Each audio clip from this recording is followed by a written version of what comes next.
हाँ मेरे बच्चों, आप लोगों का जो रिक्वेस्ट आया था कि आगत ध्वनियाँ कौन कौन सी हैं, तो आज हम इसी पर चर्चा आप लोगों के साथ कर रहे हैं।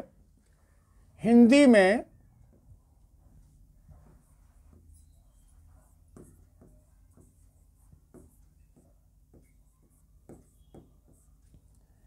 आगत ध्वनि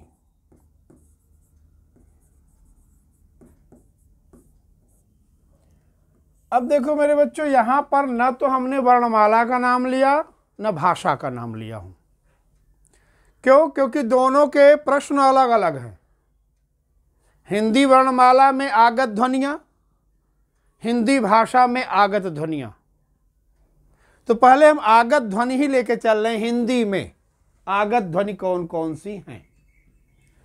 तो अगर आगत की बात हम करें तो सबसे पहला हम यहाँ पर ले रहे हैं संस्कृत से आई ध्वनि। मेरे बच्चों, ये स्वर है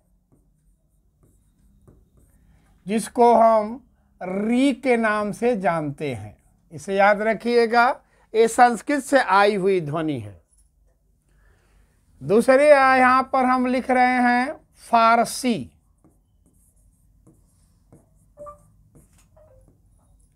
फारसी से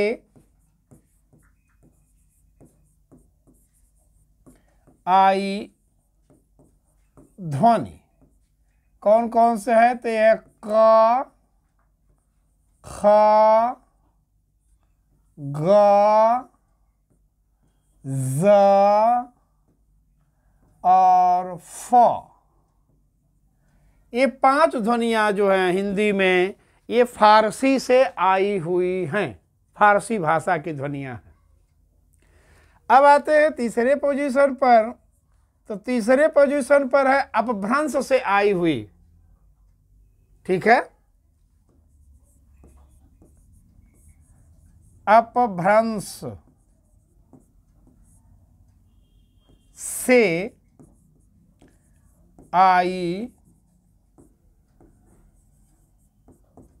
ध्वनि, तो ये आपकी हो जाता है ड़ और ढ। ये ध्वनि आपके अपभ्रंश से आई हुई है। फिर चौथा है अंग्रेजी। अंग्रेजी से आई ध्वनि, ये है आपका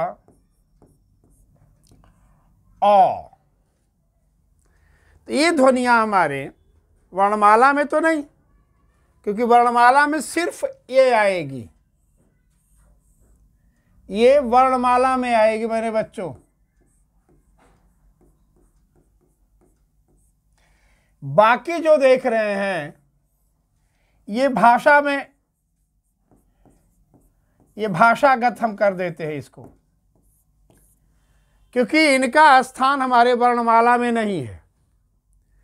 ये जो देख रहे हैं ये भी वर्णमाला से बाहर हैं, ठीक है ना। अड़ा और ढा, ये भी वर्णमाला के बाहर है, वर्णमाला में नहीं है। इनको हम क्या कहते हैं? द्विगुण या उक्षिप्त वर्ण या अपवादित वर्ण। ध्यान दीजिएगा, इनके अलग अलग नाम हैं। इनको द्वित्व कहते हैं, द्वित्व वर्ण है ये। दूसरा इनका नाम क्या है? उक्षिप्त वर्ण। तीसरा नाम क्या है इनका? अपवादित वर्ण। ये कभी कभी सवाल आता है कि हिंदी वर्णमाला के या हिंदी भाषा के अपवादित वर्ण बताइए, या हिंदी वर्णमाला के अपवादित वर्ण बताइए। तो पहले तो चीज़ ये है मेरे बच्चों कि हिंदी वर्णमाला की मूल विशेषता क्या है?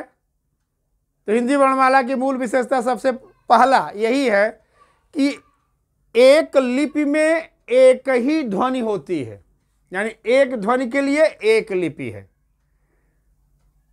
ये नहीं कि एक ही लिपि में कई ध्वनियां हों, जैसे अंग्रेजी आदि भाषाओं में होते हैं।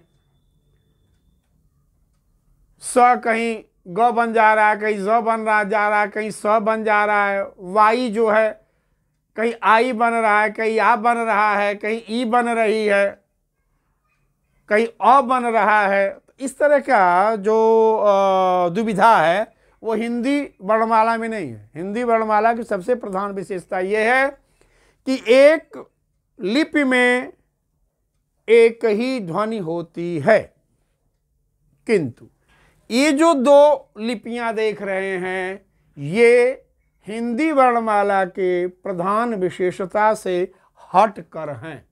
ये अपवाद हैं, हिंदी वर्णमाला के अपवाद मान लेंगे आप इनको। क्यों? क्योंकि ये एक ही लिपि में दो ध्वनियां होती हैं। एक लिपि में दो ध्वनि है, इसलिए इसको हम द्विगुण क्या बोलेंगे? द्विगुण।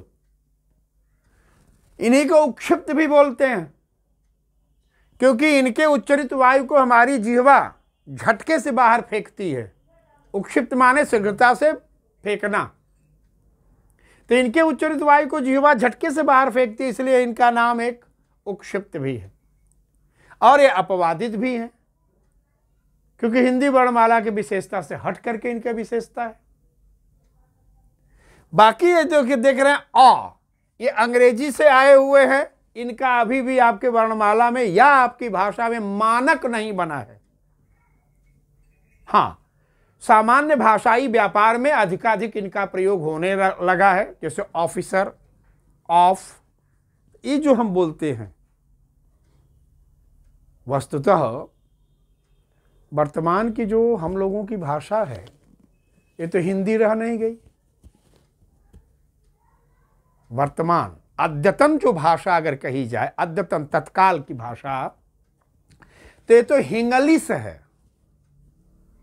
हिंग्लिश, आधा हिंदी और आधा इंग्लिश, तो हिंग्लिश बोलते हैं हम। तो जब अपने हिंदी में इंग्लिश का प्रयोग करते हैं तो उनकी ध्वनियों का भी हमें आचरण करना ही पड़ेगा, किंतु वो अभी मानक में नहीं है। ये देख रहे हैं आपका ग, क, ग, क, ख, ग, ज, फ, ये 5 ध्वनियाँ जो हैं वो फारसी से आई हुई है। क्यों? क्योंकि हिंदी भाषा में विविध देशी और विदेशी भाषाओं के शब्दावलियों का समावेश है। हिंदी की जो पाचन क्षमता है वो बहुत ही विशाल है, बहुत ही विराट है। अगर मैं यूं कहूं कि हिंदी एक उदात्त प्रवृत्ति की भाषा है। हमारा देश जो है जैसे सर्वधर्म संभाव्य की भावना रखता है, सर्वधर्म संभाव्य, संभाव, संभाव्य, ठीक वैसे ही हमारी भाषा भी है। इतनी उदार है, इतनी उदात्त है कि विश्व के किसी भी क्षेत्र से आई हुई भाषा के शब्दावलियों को वो अपने में समाहित कर लेती है और इतना उसके साथ रच बस जाती है कि हिंदी से भिन्न करना बड़ा मुश्किल हो जाता है। मैं एक बार की आपको बात बताऊं, एक मित्र थे, उनके साथ हम कहीं जा रहे थे, बाइक मैं चला रहा तो हमारे पीछे बैठे थे, इसी लखनऊ में। तो चलते समय एक गली में हमने मोड़ लिया शॉर्टकट के चक्कर में, भाई जल्दी पहुंच जाएंगे। तो मोड़ते ही हमारे मित्र ने बड़ा प्रेशर दे करके बोला, अरे रुक रुक रुक रुक रुक रुक रुक यार, रुक यार, रुक यार। हमके क्या हुआ? कह रहे यार ये बहुत ही खतरेबुल रास्ता है। अब बताओ भैया, खतरा अरबी फारसी और बुल अंग्रेजी का प्रत्यय, उन्होंने जोड़ दिया दोनों, खतरेबुल बता करके एक नए शब्द की उत्पत्ति कर दी। तो ये क्षमता हिंदी की है। कहते हैं ना कि हिंदी के हिंडोले पर जरा सा चढ़ जाइए, बिहरो बिहारी के बिहारी वाटिका में चाहे सूर्य के कुटी में आड़ी आसन जमाइए, केशव के कुंज में किलोल केल कीजिए, या भूषण सेना के सेना नायक बन जाइए। विविध भाषा भाषी तुझे मिलेगा अनन्य सुख। विविध भाषा भाषी तुम्हें मिलेगा अनन्य सुख। हिंदी के हिड़ोले पर जरा सा चढ़ जाइए। तो हिंदी इतनी विशाल है मेरे मित्र। जितने कवियों के नाम लिए हैं, उन कवियों के रचना काल में विविध विदेशी भाषाओं का आगमन हो चुका था। और इनकी रचनाओं को यदि आप पढ़ेंगे तो उन भाषाओं की शब्दावलियों को इन्होंने ऐसे अपने साहित्य में रचा बसा दिए कि हिंदी से अलग करना बड़ा मुश्किल है। तो इस नाते जो अरबी फारसी की शब्दावलियां हमारे हिंदी भाषा में समाहित हो गई, तो उनकी ध्वनियों को भी हम भाषागत स्वीकारोक्ति अवश्य देंगे, पर व्याकरणगत या वर्णमालागत हम उन्हें स्थान नहीं दे पाएंगे। तो इस नाते इन ध्वनियों को हम आगत का नाम देते हैं मेरे बच्चों। संस्कृत से री, अरबी फारसी तुर्की से क ग ख ज फ, अपभ्रंश से ड़ ढ़, और अंग्रेजी से आई हुई ध्वनि आपकी आ। ये आगत ध्वनि है। ठीक बच्चों, ये आपका सवाल था, ये हमने आपके सामने प्रस्तुत कर दिया। हिंदी में आगत ध्वनियाँ या ध्वनि या ध्वनियाँ कर लीजिए, आपकी कोई समस्या नहीं रहेगी। ये आपकी हिंदी में आई हुई है। ओके, अब एक सवाल आप लोगों ने और किया, तो आइए उसको भी इसी लगे हाथ निपटा दे। वो प्रश्न है आपका कि वर्णमाला क्रम।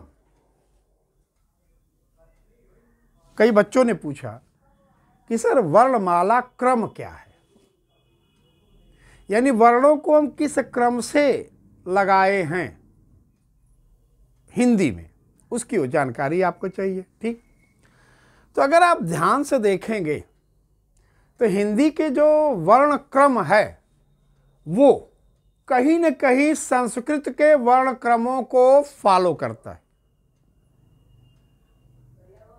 ठीक, पूरा का पूरा तो नहीं,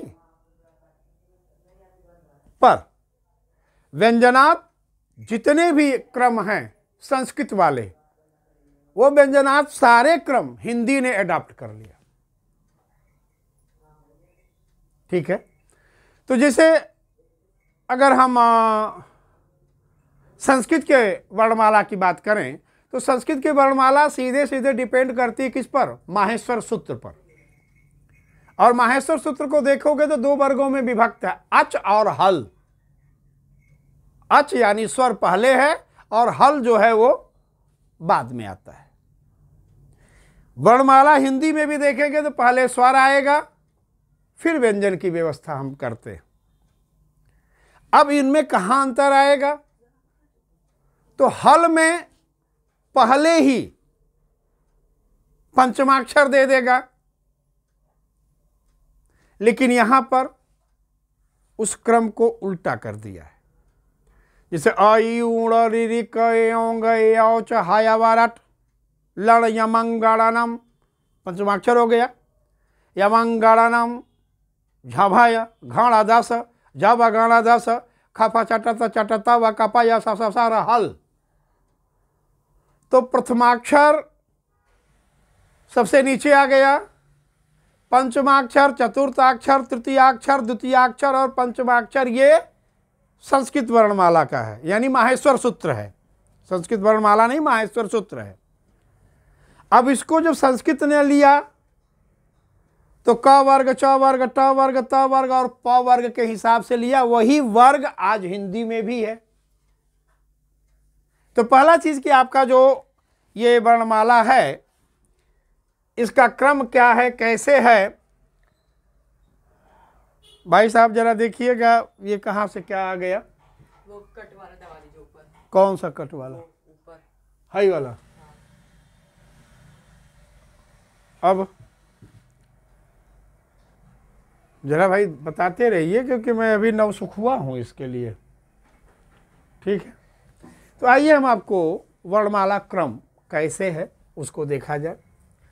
तो पहले पर हम यहाँ पर आपको बताए मेरे बच्चों कि वर्णमाला क्रम में सबसे पहले आता है स्वर। स्वर को हम अच के नाम से जानते हैं, अच। इनमें अगर आप देखोगे तो इसमें आएगा आपका अ, ई, उ, री, बड़ा आ, इसके क्रम से लेकर के चलें, और आ ई उ वाले सिस्टम से, तो शायद आपको क्लियर रहेगा।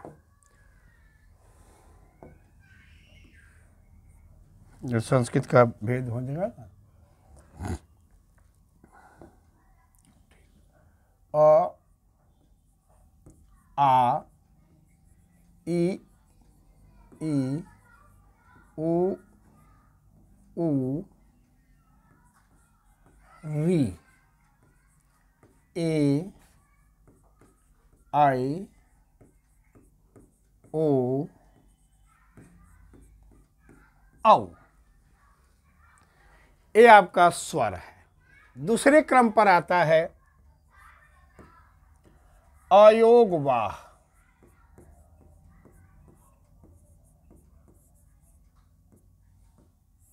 इसमें आपका आता है अंग और अह। तदुपरांत आपका आता है वर्गीय व्यंजन। आप इसे स्पर्शी व्यंजन भी कह सकते हैं, आप इसे मूल व्यंजन भी कह सकते हैं, आप इसे प्रयत्न व्यंजन भी कह सकते हैं। ये सब इनकी विशेषताएं हैं। अब ये कौन कौन से हैं, तो अब यहां पर हम आपको प्रस्तुत कर रहे हैं। क, ख, ग,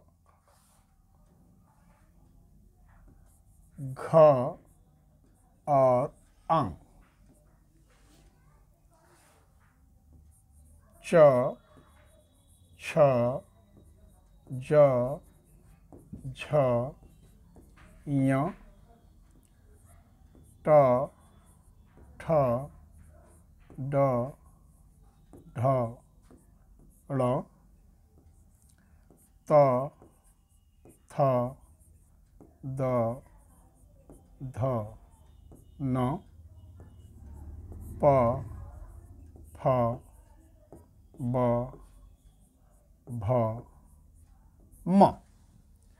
अब चौथे स्थान पर आते हैं मेरे बच्चों अंतस्थी।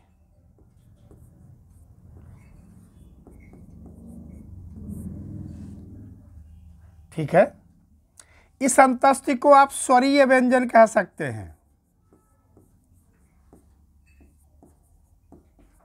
स्वरीय व्यंजन, या अर्ध स्वर भी कह सकते हैं। कहीं कहीं इसको यणाक्षर के नाम से भी जाना जाता है। इसमें कौन कौन से हैं, तो इसमें है आपके य, र, ल और व। तदुपरांत पांचवा आपका हिस्सा बनेगा इसमें संघर्षी।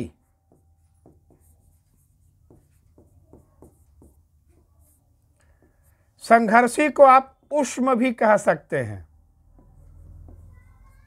कहीं कहीं इसको उष्मच के नाम से भी जाना जाता है, और इन्हें आप विसर्गीय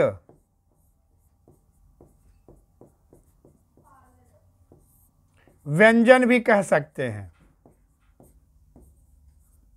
इनमें कौन कौन आएगा, तो इसमें आएगा आपका श, श, स और ह। अब छठे स्थान पर छठे स्थान पर आपका आएगा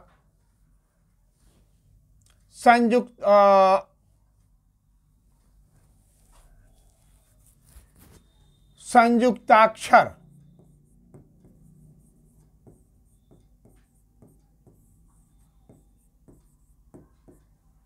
इसमें आएगा क्ष, त्र, ज्ञ और स्र।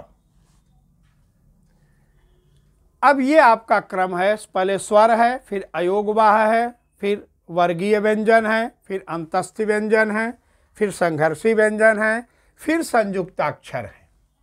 एक क्रम है। अब सवाल आता है कि ये जो श्रीमान जी हैं द्विगुण, इनको हम कहाँ रखते हैं? तो ड और ढ के साथ हम इनका स्थान अब यहां मानने लगे हैं, जबकि वे इससे हटकर हैं। ये इससे हटकर है। तो क्रम का जहां तक सवाल है, आपका वर्णमाला क्रम, वो शब्दकोश के आधार पर वर्णों का क्रम वो भिन्न हो जाएगा। जो डिक्शनरी का आधार अगर बनाओगे तो डिक्शनरी के आधार पर इनका जो क्रम है वो भिन्न है। और मैं पिछले वीडियो में शब्दकोश आधारित वर्णक्रम, हिंदी के वर्णक्रम करके एक वीडियो, एक या दो वीडियो बना करके डाला हुआ हूं। आप ट्राई कर लीजिएगा, देख लीजिएगा, वो मिल जाएगा। यहां पर जो क्रम है आपका, यही 6 क्रम आएंगे। ठीक मेरे बच्चों, इनको आप गौर से देख लीजिए। ये आपके अयोगवाह की स्थिति बना देंगे जो यहां पर है। बहुत सारे बच्चे हैं जो कंफ्यूज रहते हैं कि सर ये तो स्वर में है। नहीं मेरे बच्चों, स्वर अलग है और अयोगवाह अलग है। आप देखोगे तो व्यंजन और स्वर के बीच में हम अयोगवाह का स्थान पाते हैं। ठीक है ना? तो ये आपका वर्णक्रम की स्थिति बन गई मेरे बच्चों। इस पर अगर आपके और कोई डाउट होंगे तो आप प्रश्न कीजिएगा। ठीक है, हम उसको अपने यथाशक्ति स्पष्ट करेंगे। ठीक, बस हमारा उद्देश्य है कि आप लोगों के अंदर किसी भी प्रकार का डाउट न रहे। ठीक है बच्चों, तो इसी के साथ अब इस वीडियो को यहाँ विराम करता हूँ, फिर अगले वीडियो में मिलते हैं।